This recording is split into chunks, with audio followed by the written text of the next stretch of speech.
What happened to Mr. Steve Johnson at that helicopter showroom will leave you speechless. He didn't walk in wearing a suit, he didn't arrive in a luxury car.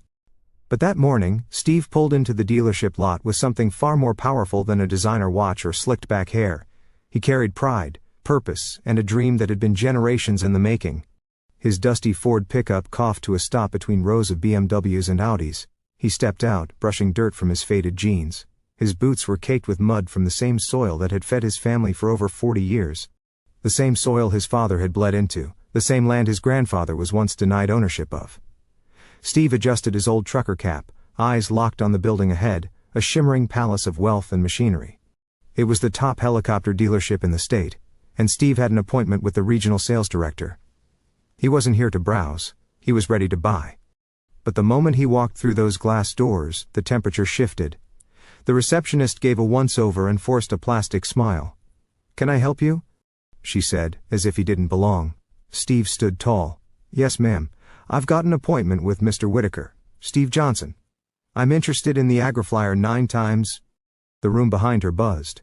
A salesman leaned over to whisper, "What's he doing here?" Another chuckled. "Probably lost. Might be looking for the janitor's closet." But Steve wasn't lost. He was a farmer, yes, but one who could buy that chopper in cash if he wanted.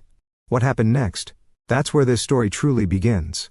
The smirks were subtle, but they cut deep. No one in the showroom said it out loud, but every glance screamed the same thing: he doesn't belong here.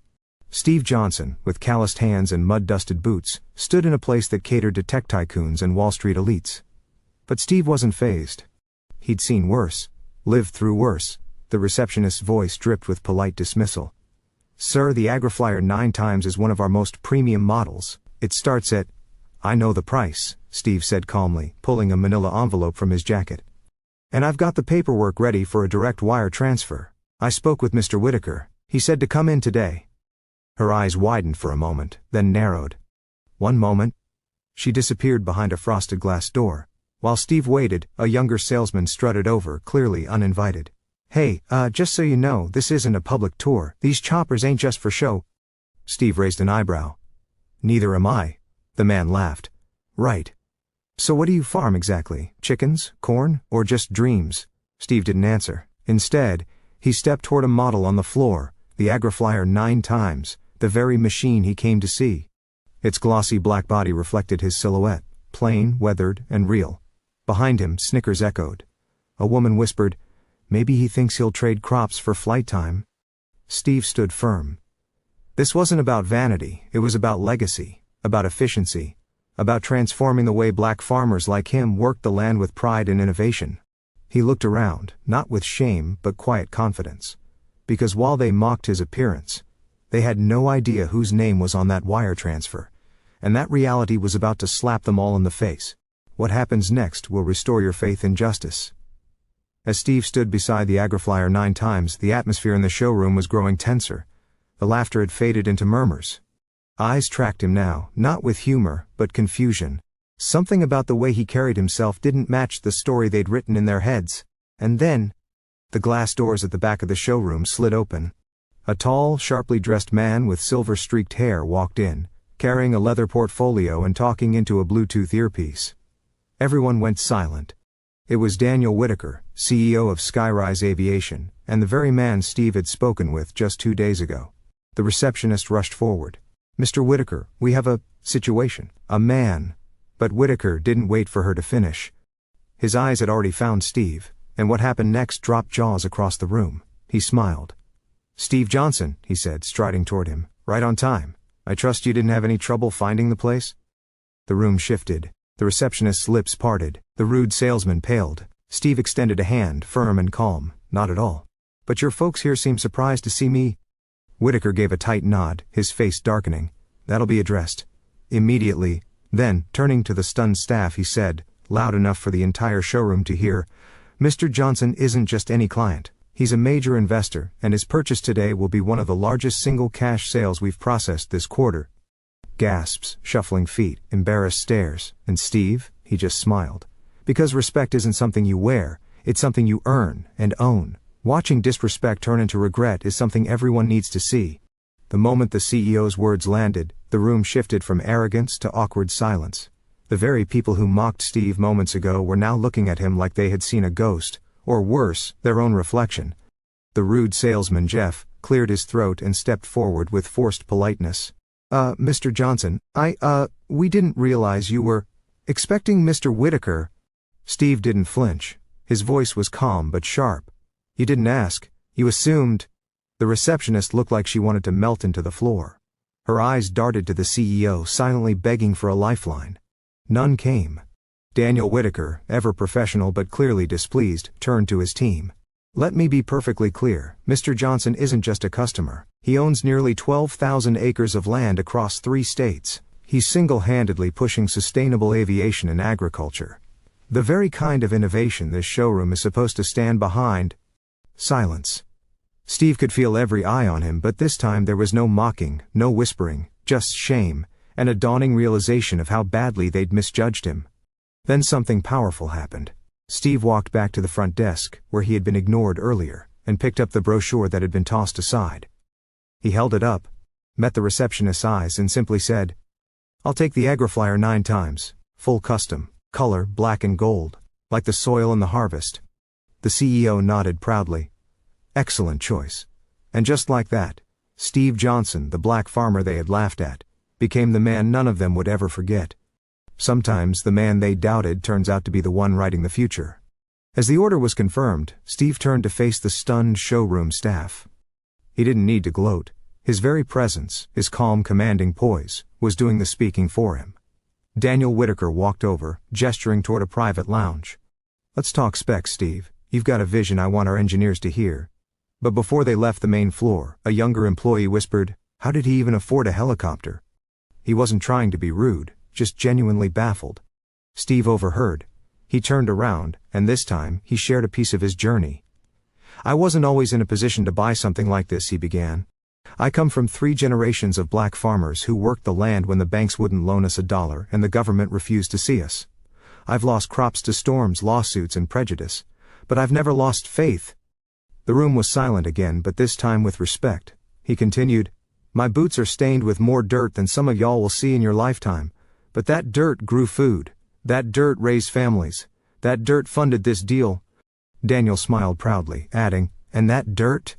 It's also the foundation of a future partnership between Johnson Agriculture and Holston Aviation."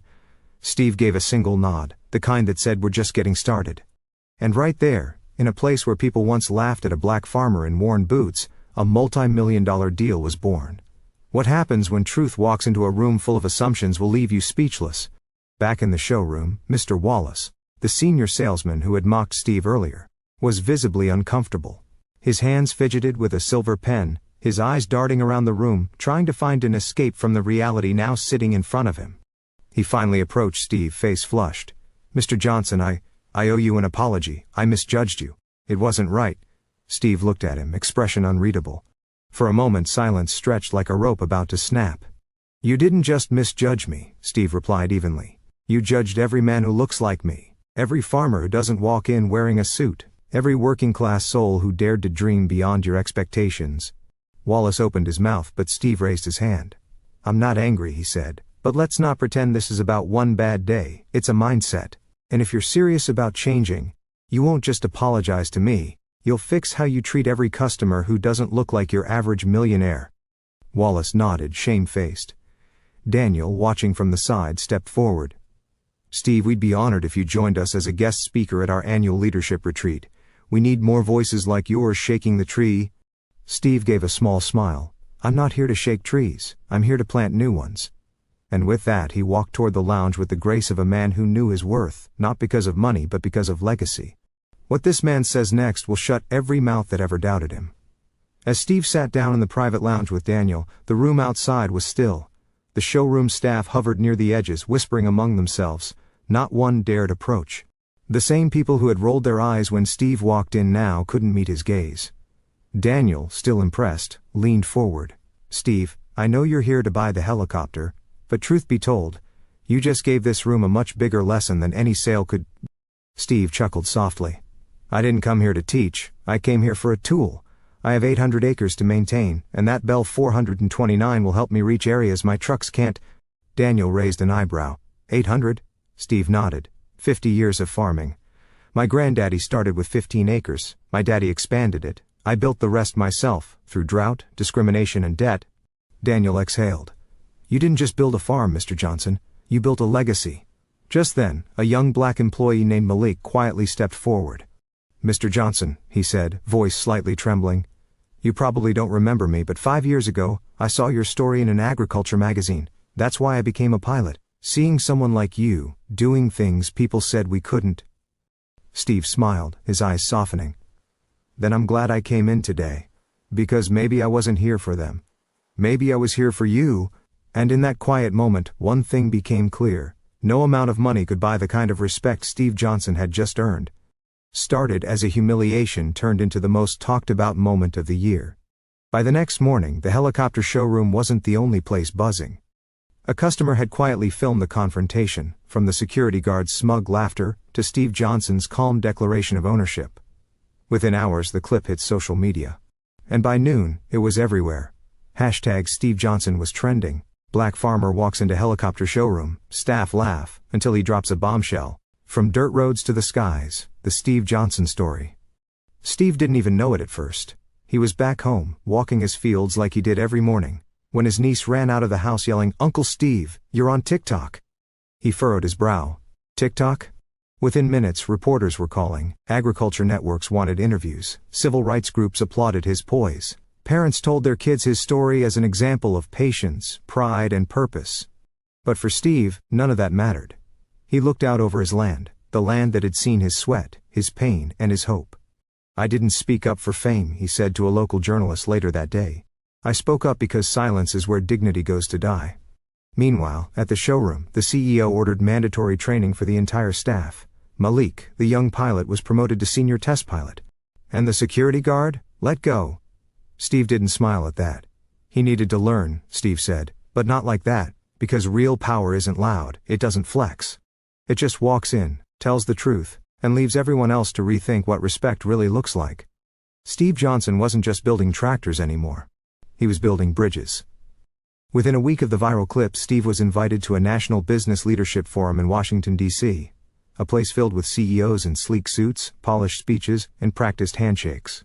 He showed up in a dark green blazer, his signature work boots, and a tie his wife had bought him 15 years ago. The media couldn't get enough. But Steve didn't care about headlines. He cared about representation. Some folks still think black men in work boots can't sit at the same table as men in boardrooms, he said into the microphone during a panel. Well, I build tables too, and at mine everyone's welcome. The crowd went silent. Then, thunderous applause. By the end of the event, 3 aerospace manufacturers had reached out to partner with Steve's farming tech company. His firm wasn't just growing crops anymore, it was pioneering automated agricultural drones, the same kind that had caught the eye of the helicopter company in the first place. Meanwhile, back in Alabama, students at a local middle school were learning about him in history class. A mural of Steve was commissioned downtown, painted with bold strokes. Him standing tall beside a helicopter, soil on his hands, fire in his eyes. But perhaps the most touching moment came in a quiet envelope. A handwritten letter from Malik, the young black pilot from the showroom.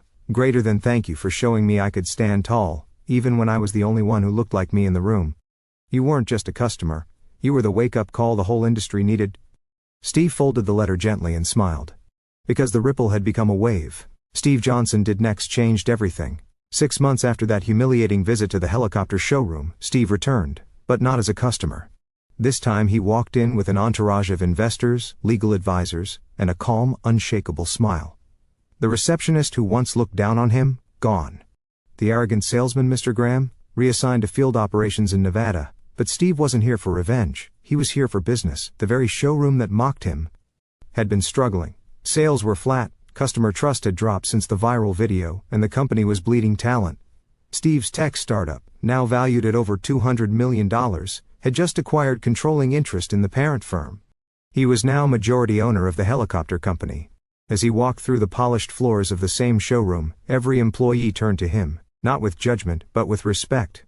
Some with guilt. Others with awe. He stood in front of the same display helicopter, looked up and said quietly, "Looks better from this side, doesn't it?" But it wasn't about helicopters anymore. It was about power reclaimed, dignity restored, and doors opened for everyone who had ever been told, "You don't belong here." Later that year, Steve launched a national initiative, Wings for the Soil, a scholarship program for black youth interested in aviation and agriculture. The first class of students? Over 300 strong.